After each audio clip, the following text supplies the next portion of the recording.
La Bible au quotidien.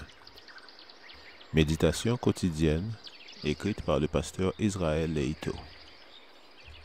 Fais-moi entendre dès le matin ta bienveillance, car je me confie en toi.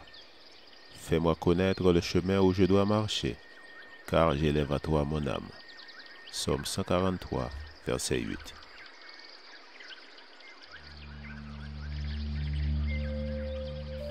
Aujourd'hui, le 5 juin, gardez confiance. Ce Melchisédek était roi de Salem, sacrificateur du Dieu très haut. Il alla à la rencontre d'Abraham, qui revenait de la défaite des rois, et il le bénit. Hébreux 7, verset 1. Ce mystérieux Melchisédek éveille la curiosité du fait que, selon la Bible, il n'a ni commencement de jour, ni fin de vie.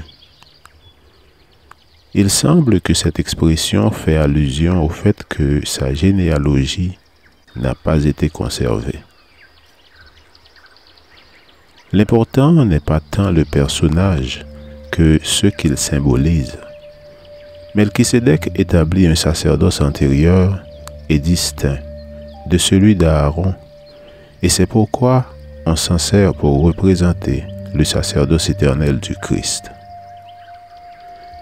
Jésus est mort une fois, et il est entré dans le sanctuaire céleste pour y exercer à jamais son ministère.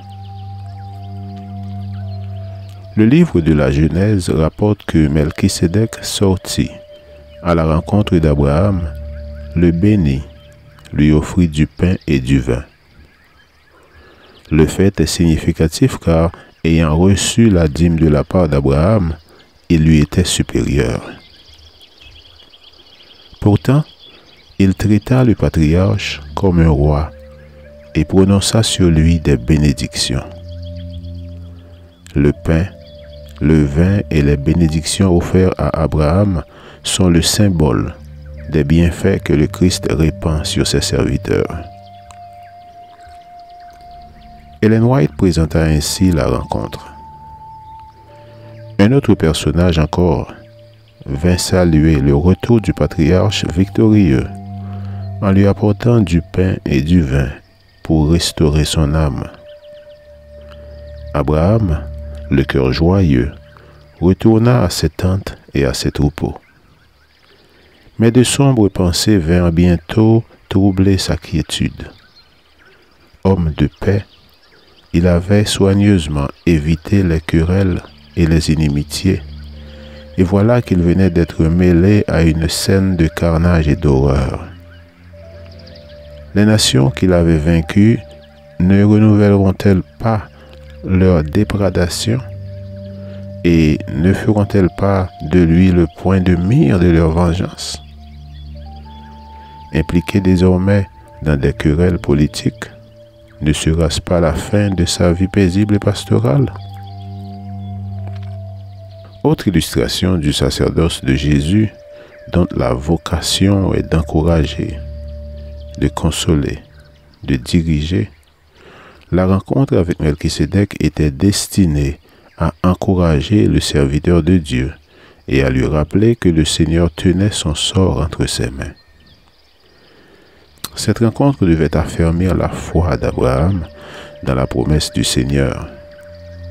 Il lui susciterait une descendance aussi nombreuse que le sable de la mer. La rencontre réaffirma aussi l'espérance de la venue du Messie qui naîtrait de la semence d'Abraham. Amen. Lecture de la Bible pour aujourd'hui dans l'Ancien Testament, 2 Chroniques, les chapitres 9 et 10, et dans le Nouveau Testament, Hébreux chapitre 7 et chapitre 8. Je vous souhaite de passer une excellente journée avec Jésus.